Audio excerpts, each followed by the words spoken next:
Alrighty.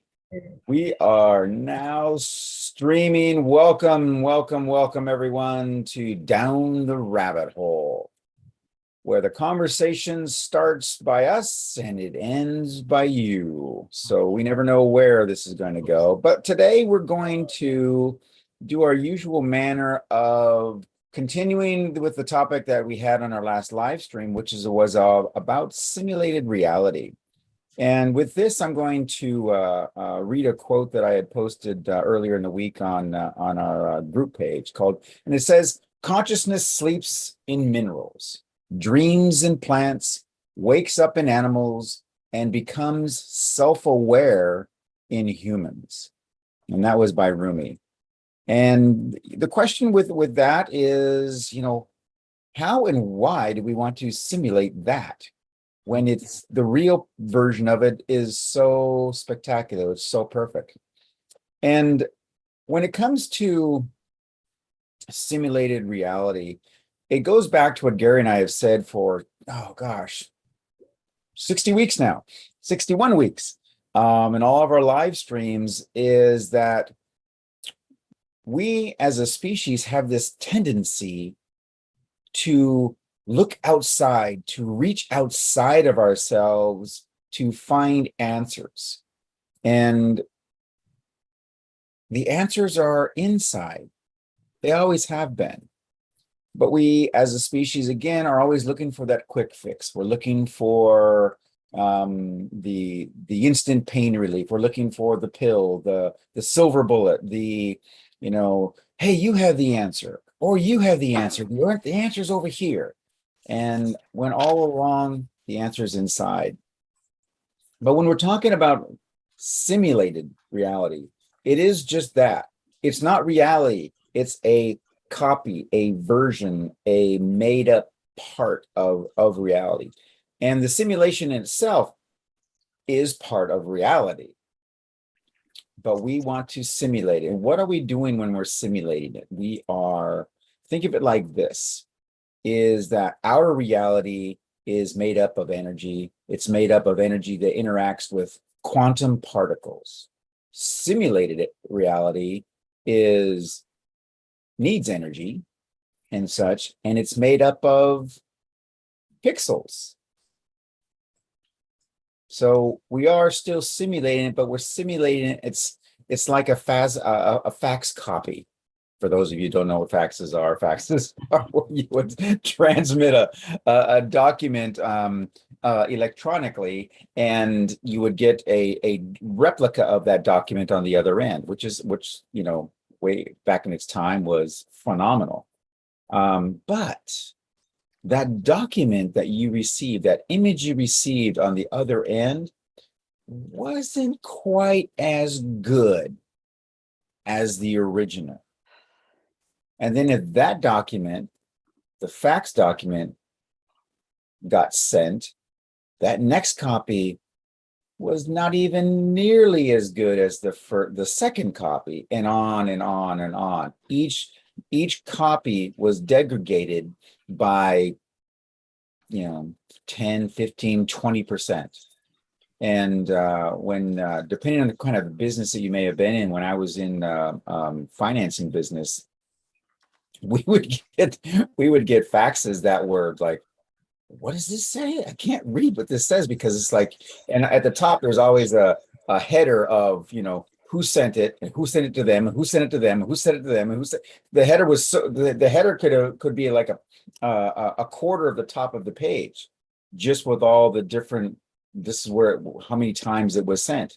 And you don't even know if you saw all those, because at one particular time or another, they could have cut off the top of that so that the whole form could actually fit on a fax. But it was always a little bit not as good as the original. At least it's better than the smoke signals you used to send. Well, I don't know. Dude, it depends on what you were smoking.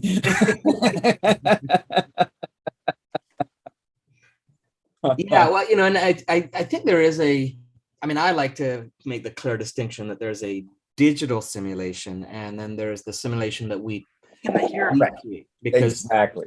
because I The think, premise is the same. yeah, I think we need to remember that we are also, this processing unit in here is also creating a simulation of what we see there, and a Correct. representation. And that's where the pixels versus the quantum particles, Yeah. to where the a simulated reality, and we talked about this a little bit as far as the defining what that is. Yeah. A simulated reality is basically made up of code where somebody is punching a keyboard and such. The reality that we talk about is your reality, which is made up of your consciousness, your ability to use the universal keyboard for the lack It's the source processing unit, right? So it's of right. um, and that's at least it's the source processing unit that we're aware of. Maybe there's another one Correct. that we are all part of. I mean, we don't know, right? Exactly. And we would like to know, and perhaps one day we will have definitive proof of how this whole process works. But in respect to the topic, what they want to what is being done now is that they are simulating, they are copying what is already being done by our consciousness. Yeah.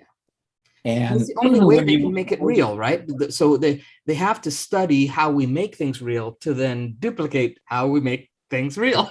exactly, and the thing is, when I was doing researching the whole simulated reality for the live stream, and it was huge. It was a far bigger task than I had anticipated, because there's so many different variations or theories of what the simulated reality is. Some of them are, the reality within the reality, and there's the reality within the reality within the reality within the reality, and there's, so you have your simulations creating simulations creating simulations. So there's levels or tiers of it, and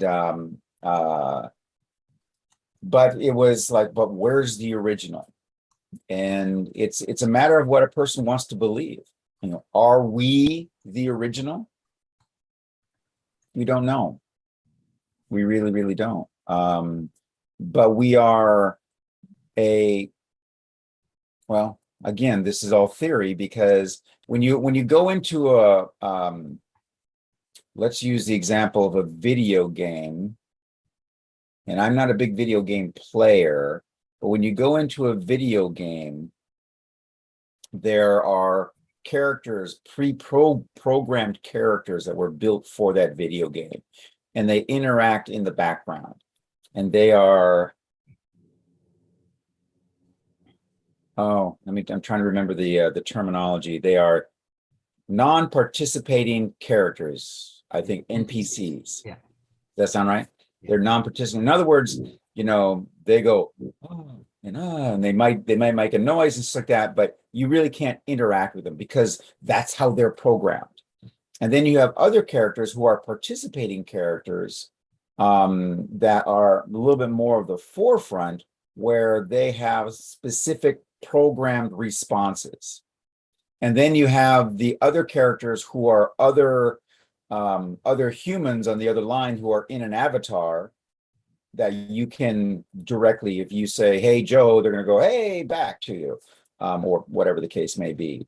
But those are the only ones that do not have a programmed response. Now, the theory is that there are non-participating characters in our reality. This is one of the theories. And so they are, when we are driving down the street, they're the people walking on the sidewalks or going across the crosswalk. We don't really interact with them. So the theory is that they are not really people. They're just designed to be in the background. I have a hard time with that particular one. But, as you delve deeper and deeper into all the different theorems when it comes to simulated reality, it can be overwhelming because you know, in essence, you're trying to take the theories that are being put out there, and I'm not disrespecting any of them. Our job is just to give you the information. But you become the reference point. So you mean like I can't roll down my window and yell at that person and they're not going to respond back to me? Or, you know, where does this go? And when, if you did do that, then part of the program is then that will become a participating character, you know, and it's like it just goes on and on and on. Yeah. And there was a point when I was listening to one guy explain to him, like, dude, you're just making shit up. You know, you're just trying to, you know, make your theory work by constantly changing the parameters. But then I have to step back and go, but he could be right. Yeah.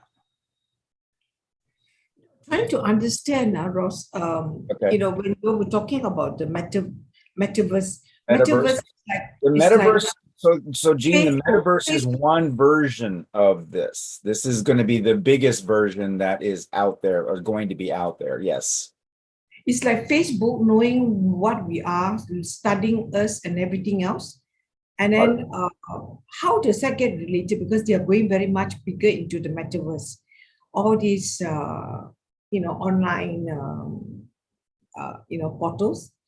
And they are studying our behavior. They're studying how we are and everything else, and knowing us, knowing our reality. Because by looking at what we are interested in, like looking into what we are doing, and then they keep on playing and getting on to our attention, whether they want to sell something or whatever. So, you know, so they are studying us. But then talking about reality, isn't that reality within us? It's our own creation. So ultimately it is, yeah, absolutely. Right.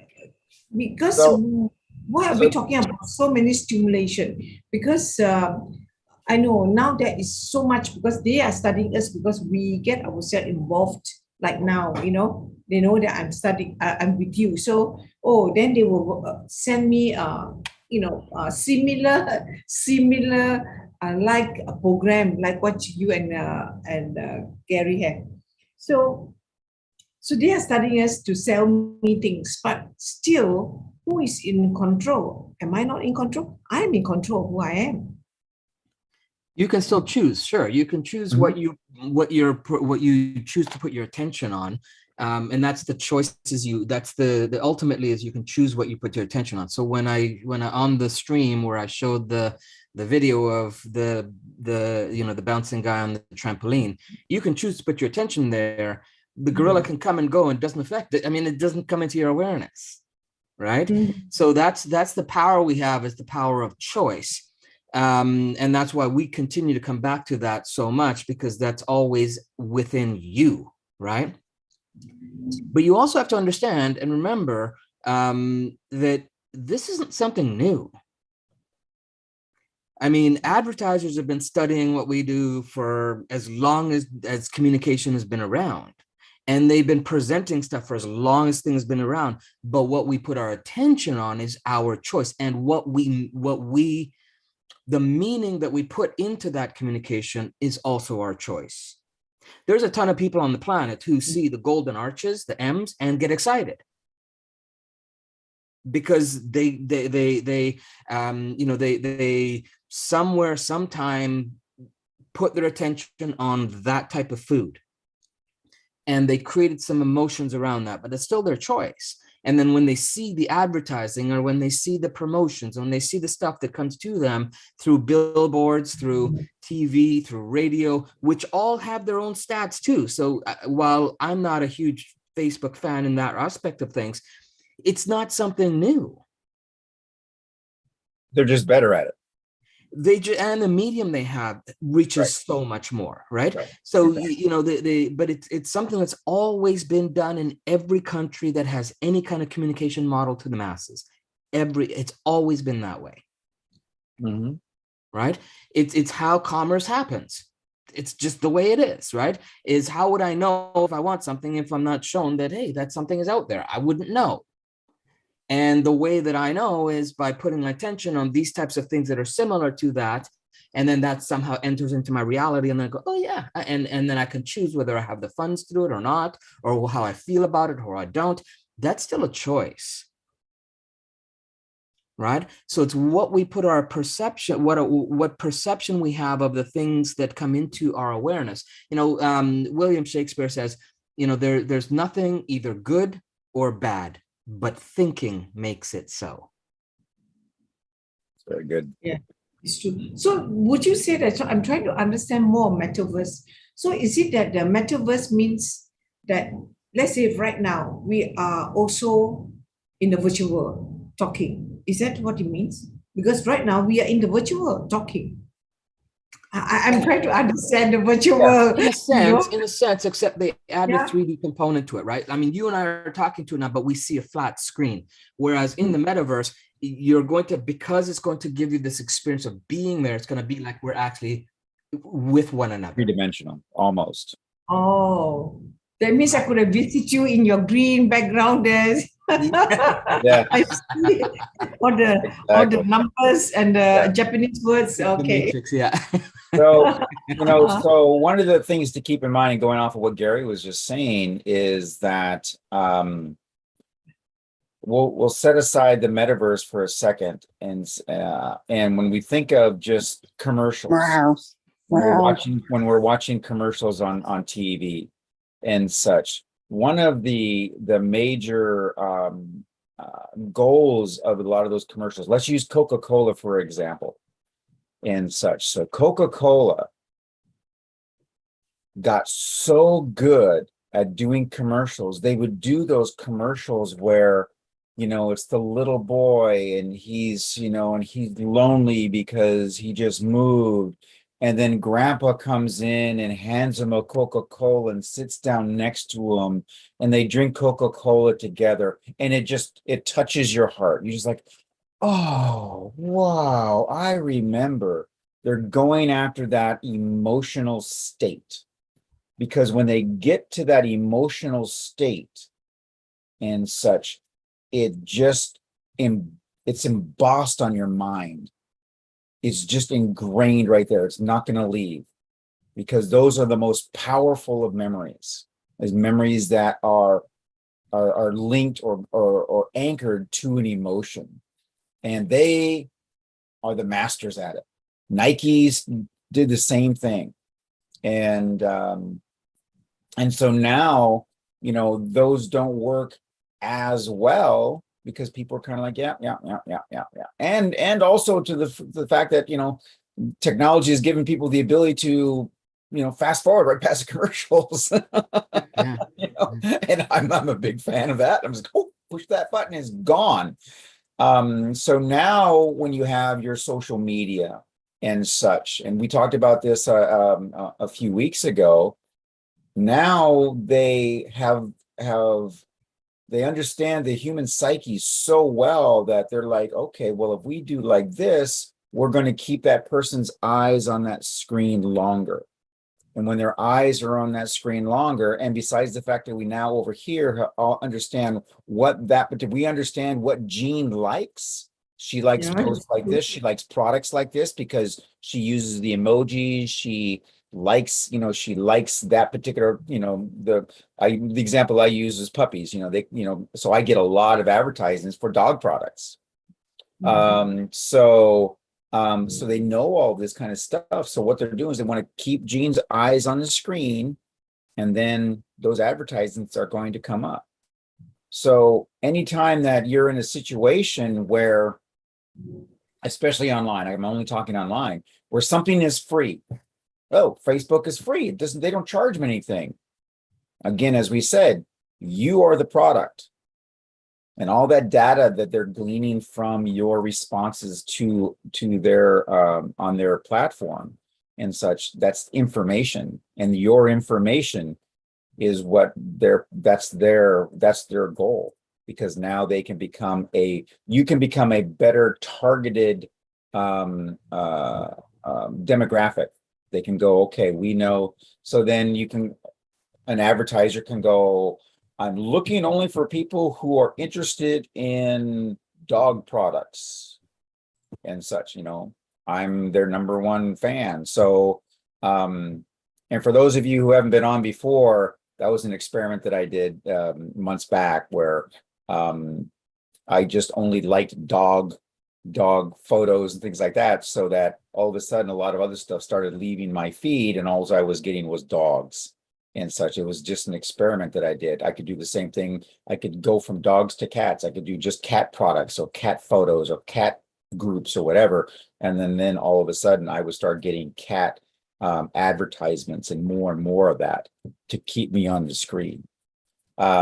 So that's, now take what I just said and then transfer all of that into the metaverse. Now, the metaverse is where you're going to wear the goggles. So you're going to put those on, and then your whole universe is relatively going to be three-dimensional all the way around you. And it's going to not only track what you see and what you interact with, it's going to track everything that you say. It's going to track every area of the metaverse now that you go to, that you gravitate towards. Because there's going to be stores in the metaverse. There's going to be parks in the metaverse. There's going to be, you name it. And now they're going to be able to track every single thing that you do while you're in the metaverse, while you have the goggles on and you're connected to it. And they're going to be able to track everything you do.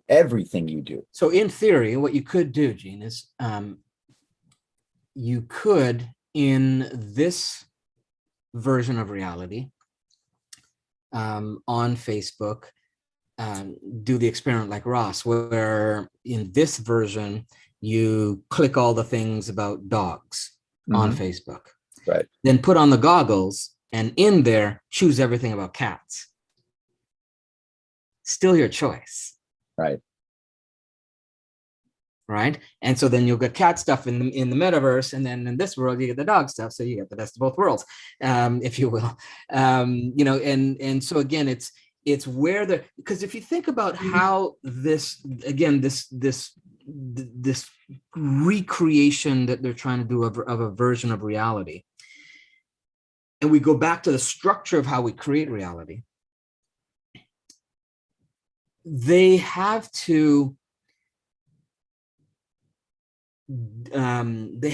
get you to block out certain things and then focus on what they want you to focus on that screen again, right? So it's block out the gorillas, focus on the trampoline.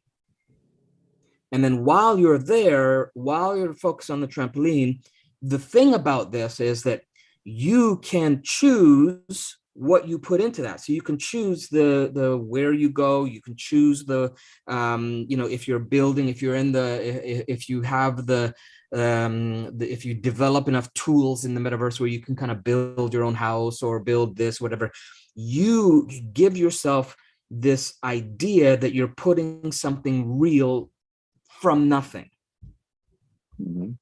That's in this screen. Well, in this screen, we're doing the same thing.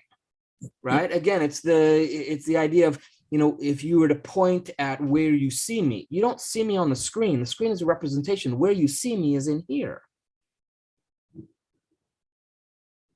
Right.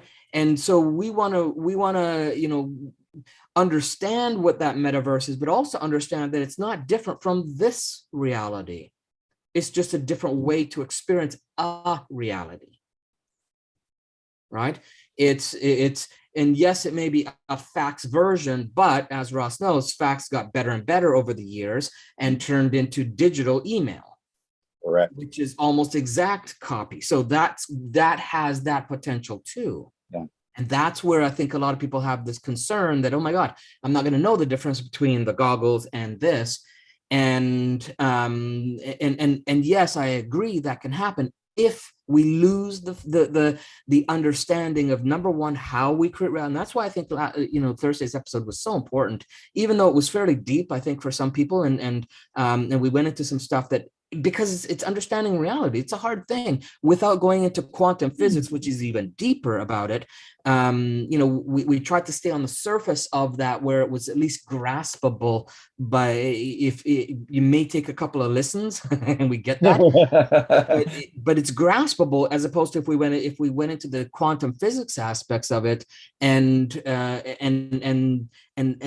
that would have been so far beyond reach that it wouldn't have an impact, right? Right. So losing that understanding of how we create reality and that we have choice in that, at that point, yes, then people can get lost in it, because then they think that this thing here is reality, and trust me, this thing here is very soon going to come to that thing there.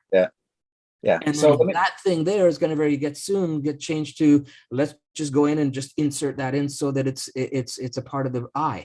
It's coming. We're moving that way. It may not be in our generation. Who knows? I mean, things are happening pretty damn fast. let me add two things to that, Gary, because one, he's absolutely, Explain what do you mean by injecting into the eye?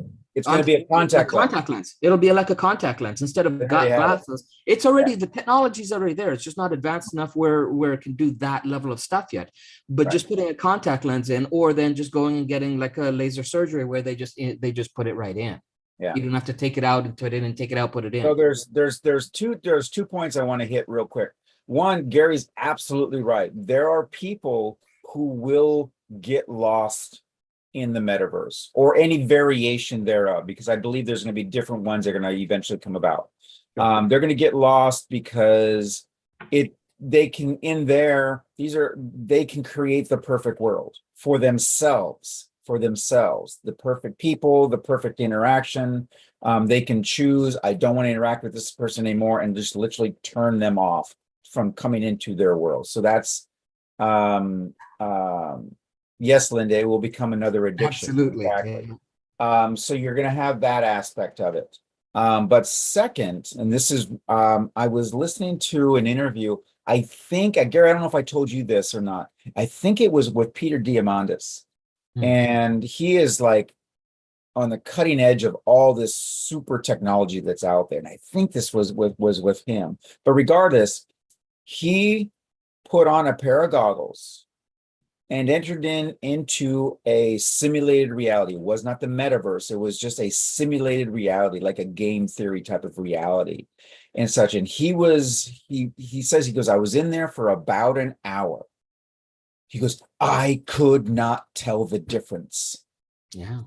It was so real. And then he turned it off and took the goggles off, and it took him 30 minutes to adjust back to reality. And I'm telling you, that scared the bejesus out of me. And for anyone who's ever done psychedelics, it's like that. You get this, if Gary's not that Gary is admitting that he has. I've heard the stories. I've heard the stories. Read it in a book. We both read the same book, we're sure. I've heard the stories that if you're there long enough, if you're there for an extended period of time, adapting to back to a quote unquote normal reality, it takes some time, right? And some people it's a day, some people it's a week, some people it's months, depending how deep they go into the journey. Right. But it's kind of like that. And we've talked about, and that's why we talk about all the things we talk about. It's, Ross talked about they trying to tap into your emotional, triggers and stuff. Well, if you don't know what those emotional triggers are, how you create them, and what those triggers are, then yeah, you're at the mercy of whoever understands that. Can I ask a question? Yeah, go ahead, Linda. Linda? I don't know if I can explain it properly, but about our physical bodies. Yeah. Now, are they like an avatar? Are we like an avatar? That is a theory. Yeah. And so, okay, what's going to happen if we get into this metaverse or things like this? What's going to happen to the physical body? Is it going to deteriorate? I mean, our bodies deteriorate. Well, that's the concern. That's the concern. Will you live beyond your body in this I mean, your physical body is still the container of your consciousness. You think this will just create a lot of psychosis? I mean, that's I mean, I've read numerous articles where, kids and adults, okay, I'm not going to just narrow it down, who play video games. And they literally get sick because they don't eat, or they're eating the wrong stuff, or they don't drink water because they're so involved. Their mind is there and not here. And they get so involved that they just literally get sick and such, because all they're doing is sitting on the couch or laying in bed or whatever the case may be. And, they're so entrenched in this other reality. And as what you were saying, is it becomes an addiction, because it's for them, it's perfection. It's just a state of bliss for them. Because it's a feeling of having control of your environment. My son was involved in that for a long time. I mean, it took him a while to get away from that, and you could see that it affected his life because he wasn't being involved. Yeah. There is, so when we're talking about games, when we're talking about video games, yeah, there are more psychologists that work for those companies than there are programmers. Yeah. Because we need to understand that the metaverse is based on game theory and games. It's based on that, right? That's where a lot of this comes from. So so the role, the goal of video games is to constantly hit you with dopamine. Oh, I got a prize, dopamine. Oh, I got a prize, dopamine. Yeah. I mean, Facebook does it. Your phone does it. Ding, sure. Ding, dopamine, ding, dopamine. Sure, your local coffee store does. Hey, I get a reward. I can come back and get another one after 10. It's again everywhere, right? And we become addicted to that. We become addicted. Kids are addicted to it now. Adults, many adults, but mostly kids, because they've grown up with it. Yeah. They're constantly getting hit with these dopamine hits. And again, to them, it's perfection. It's absolute perfection. This is the perfect world. Right. It's a utopia for them. And they're just like, this is great. Then they take off, they take off, or they, oh, I got to go to work. Oh, this sucks. This is crap. And they're looking for the button to make that person go away, out of their reality. That might not be a bad idea to have a button sometimes. Yeah, I know. Yeah, we all, especially driving, make that car go away. But this is the stuff that Gary and I look at and research and going, oh my gosh, now we're going to immerse people in this, their own little society, and they're not going to want to leave. Because they don't have the skill sets, again, like we said, to control their emotions, to know they have choice, and to shift and alter what they perceive as either good or bad, right? So they don't have that skill set. And that's what we believe we're delivering to the marketplace, so that you can have that both in this world or any world that you choose, because you've got that ability. You know that you can get to that choice convergence point and decide, is that good for me, that not good for me? Is that, am I making that choice, or am I being pulled into that choice? Or is the choice being made for me? Yeah, and so it's so, I think it's so important that people develop the skill sets of understanding reality, and then even playing with the idea of altering and shifting this reality. So when they go into something like the metaverse, it's like, oh, okay, this is just a different way to do it. I think it would be, and I don't know yet, because, time will tell, but I think you'd be more empowered going into something like that if you have certain skill sets. Yeah. The thing that I wonder, though, Dogs want to get hungry and they want to eat or something, and which is what I was going to go to. So the thing that I'm wondering, though, because I believe we are very powerful beings on all kinds of different levels. So the thing that I wonder is, if there's going to be a point where either outside of the metaverse or within the metaverse, or whatever version of virtual reality that happens, if in that there's going to be some way of triggering the body's natural ability to create water molecules, to create proteins, to create to create from no thing to a thing that we actually absorb and utilize. So when we eat food in the metaverse, that the body thinks it's that and creates it. And here's the reason why. Because in hypnotherapy, right, we can get someone entranced so much that if we tell them, let me grab something. So if I grab a pen and in hypnotherapy, tell them that the tip of the pen is like fire and put it on their skin, they can actually create a 3rd-degree burn. Right. And the vice versa. I can do it. So I can say in hypnosis, I can say, okay, that it's ice cold, and take that and put it on something like a wart and see the wart disappear in real time. Well, that's what I'm kind of studying right now is the mind being able to heal your body. Absolutely. Because I'm using hypnotherapy right now to help heal my knee. I had a sprain, a really bad sprain, and I'd not been recovering well. And it's only been a couple of weeks into it, and I'd say I see at least a 50% improvement. Nice. So I'm going forward with that. Go, girl. Yeah. Yeah. I believe though, I mean, I understand where Gary's coming from.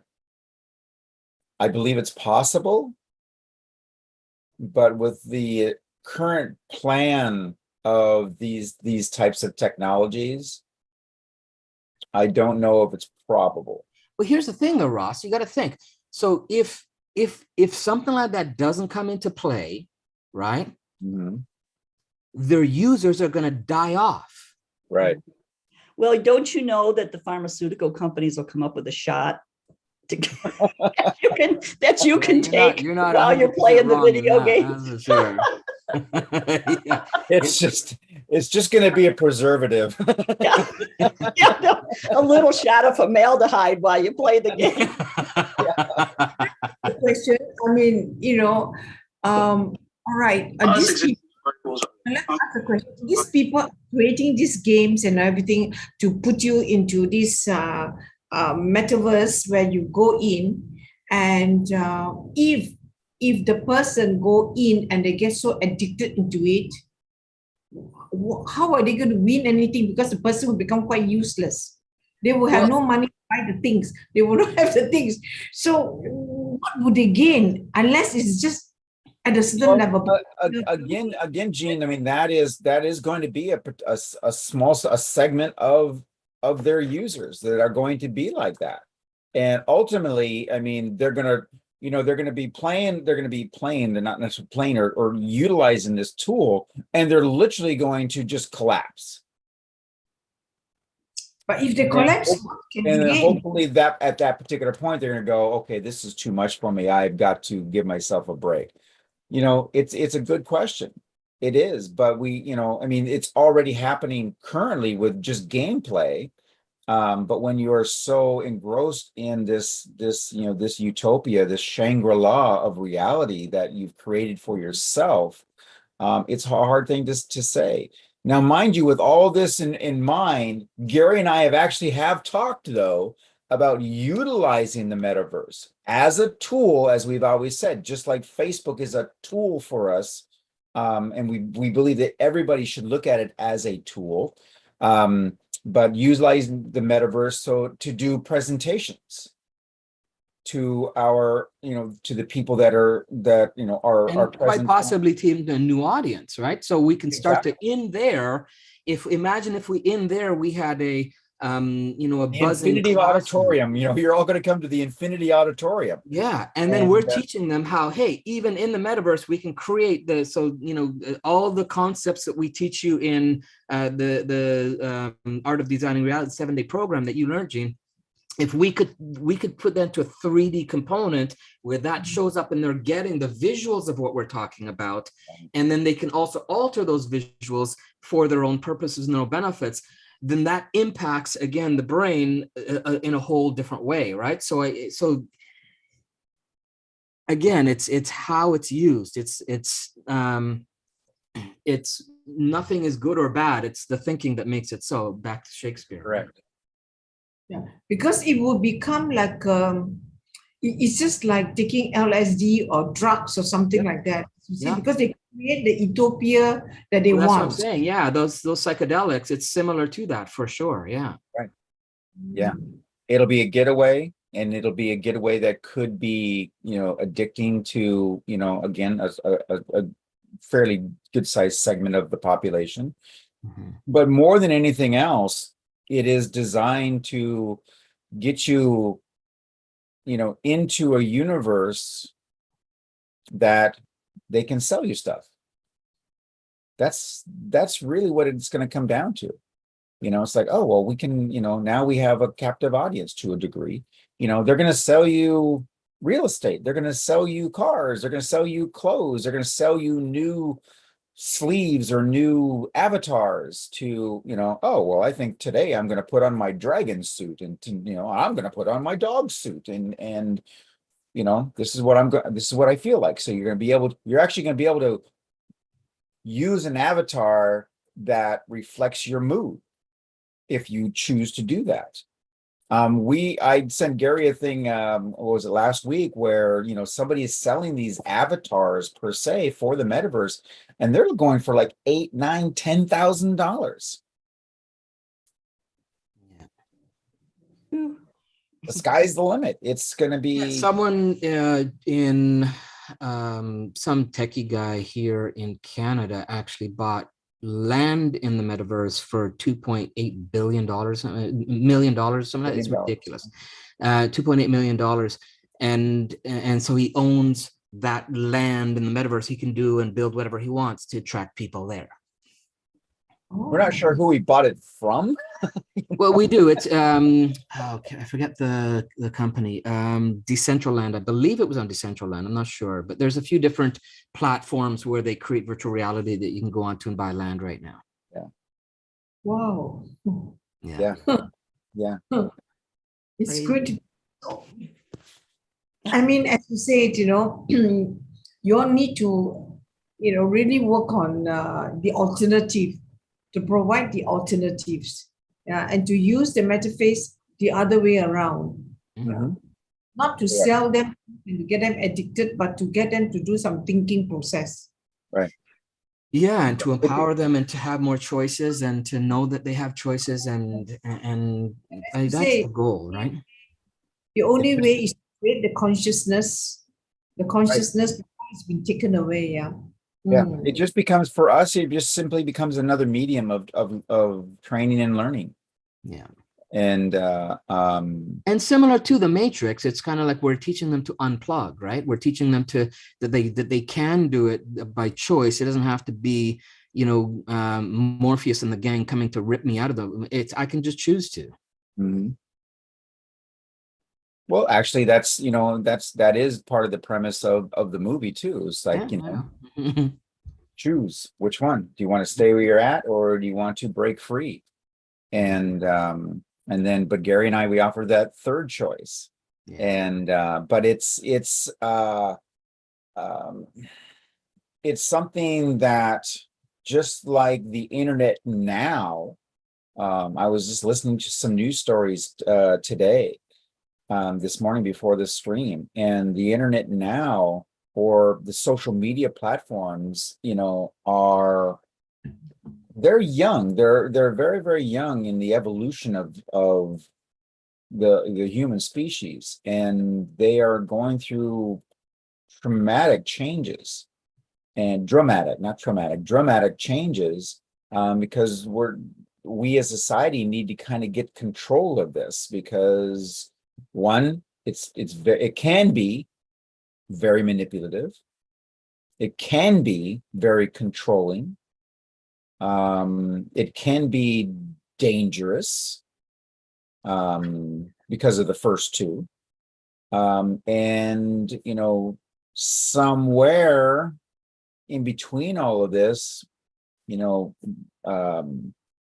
I don't want to like to use the word rules, but I guess rules are, need to be put into place to keep it tempered down, because there are people out there that are very manipulative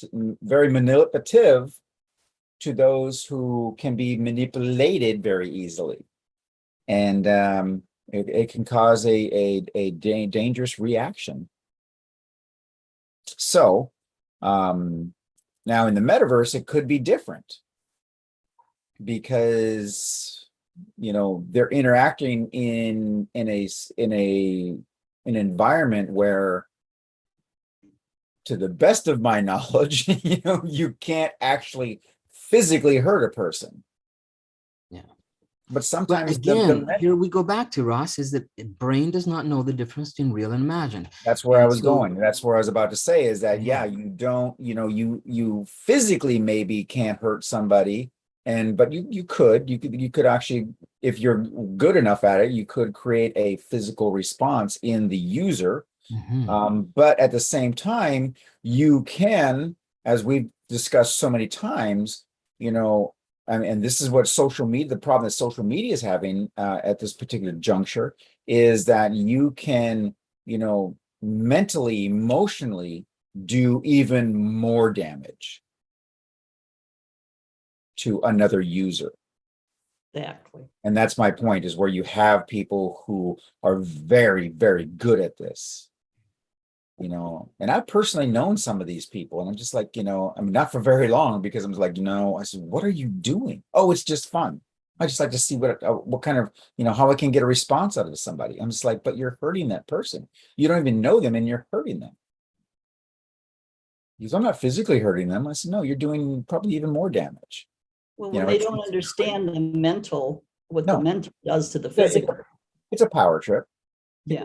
You know, pretty in many cases. So, yeah. So it's somewhere, somehow, I don't know if we Gary and myself can, you know, create those rules. So we decided to create more of, you know, an awareness of each individual that we touch, and say, listen, you know, if you're aware of these people who are trying to manipulate you, or trying to direct you, or trying to do this, you're just simply the knowledge of knowing that that is what somebody is trying to do to you is your strongest defense and most long-lasting defense. And that's what we do. I think it's very tough for parents to look after the children these days. Yes. Yes. Very tough, very tough.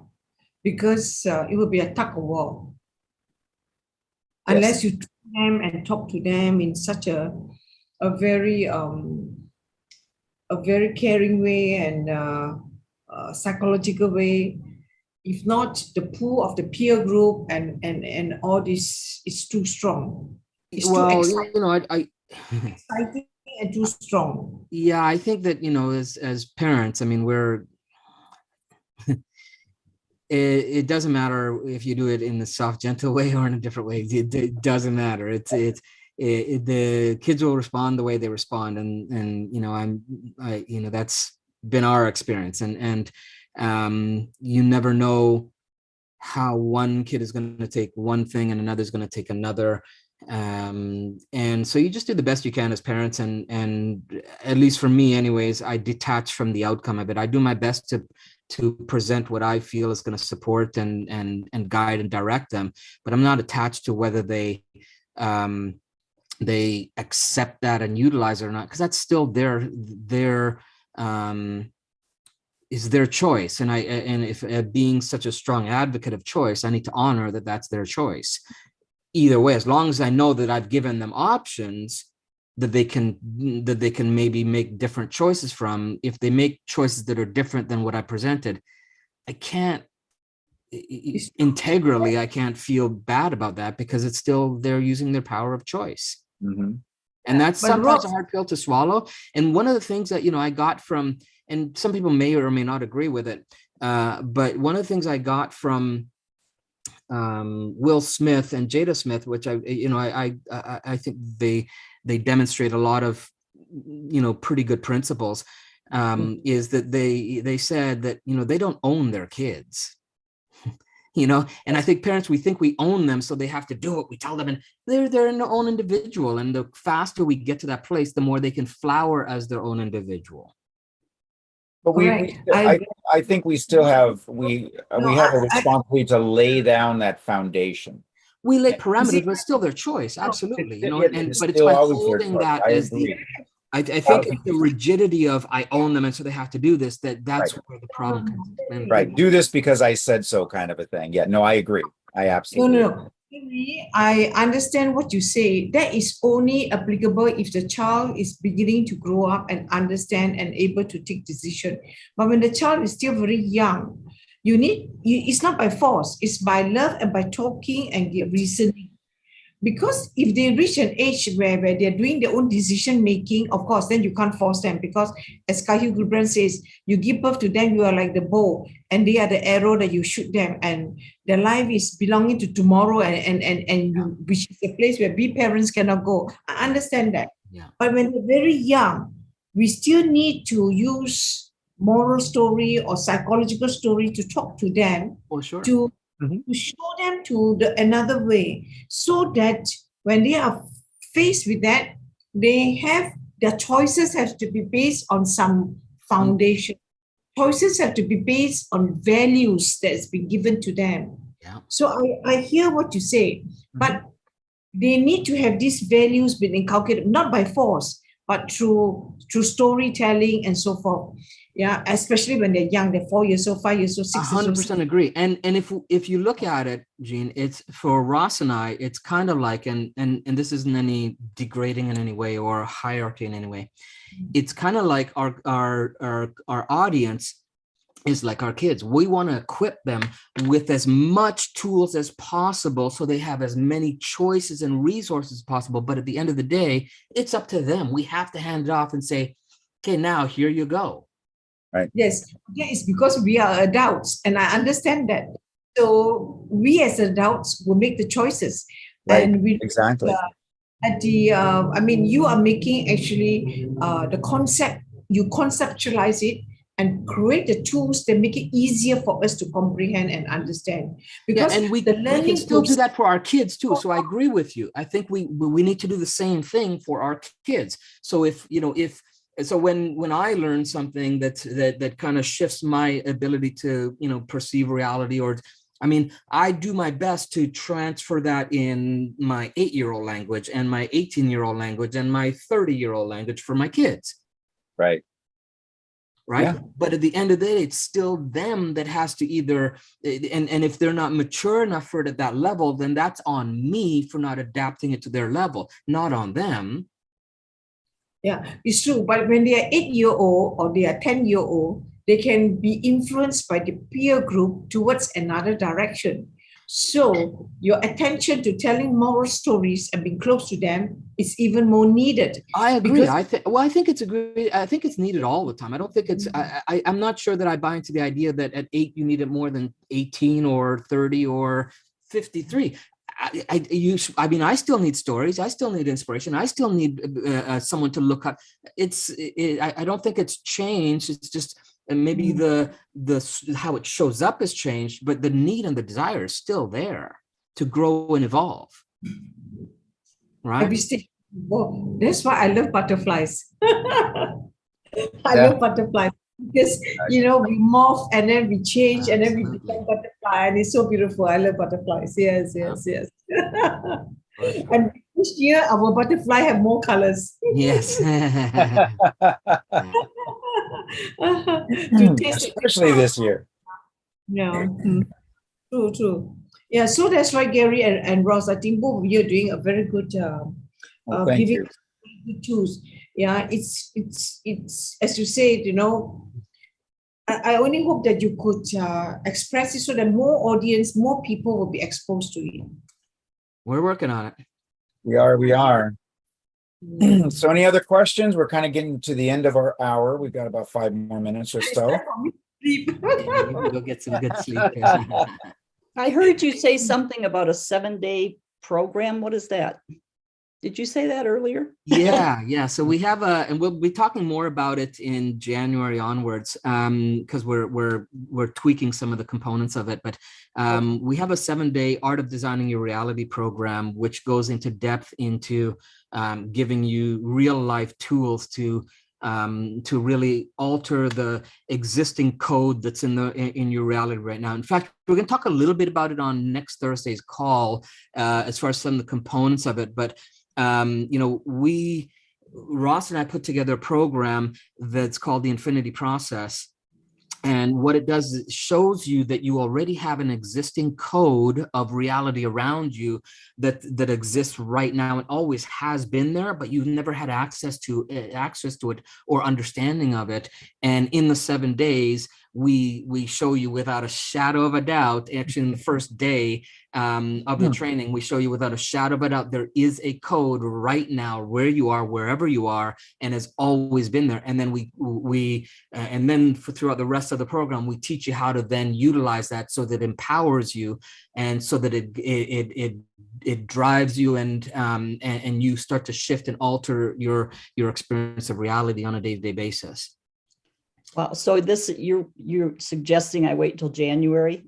Well, we're not actually going to be releasing it to doing another one till in the new year, but we'll be talking about it. Okay. So it's like jump on it. Yeah. Something you'll sign up for. And correct. Yeah. So it'll be a full 7 because we're pretty immersed in each class is anywhere between 3 and 4 hours long.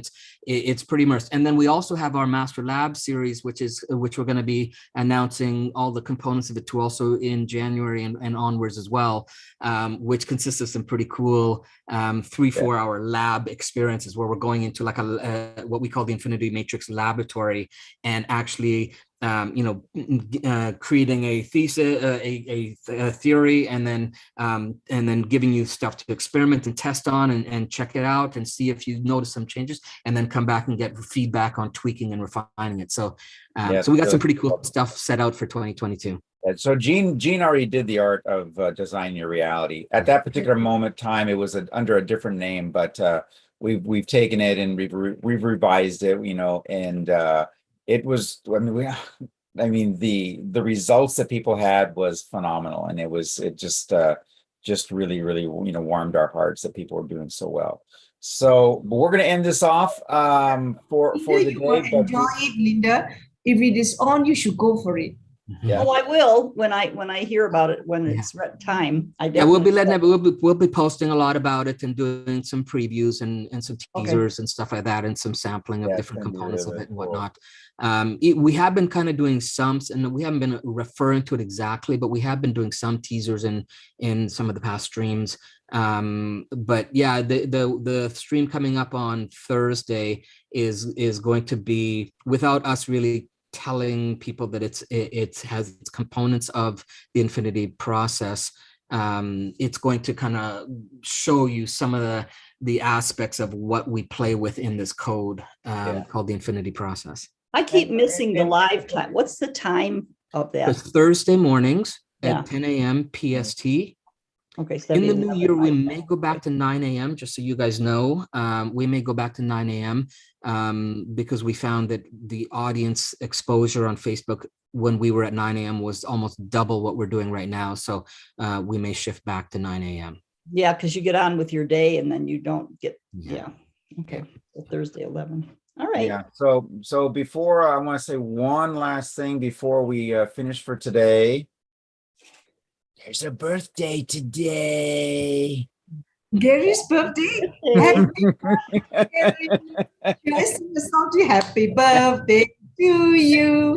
I'm not saying. Happy birthday to Gary. Happy birthday to you. Thank you so much. He is.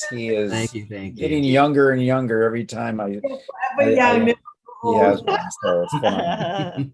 So with that, I want to sign off. We are good to go. Thank you so much, Gene. It was amazing to see you again.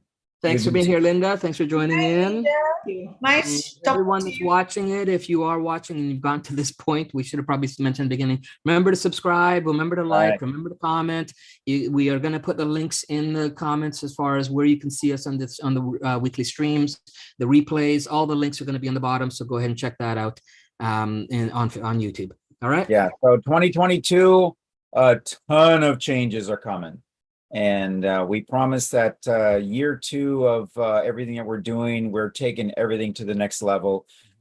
As most people for the last 2 weeks, especially, have said, this is way more than they expected. We're like, well, that was the plan. So, all right. Be well, everyone. Thank you very much. Have a great day. Thank you. Bye-bye.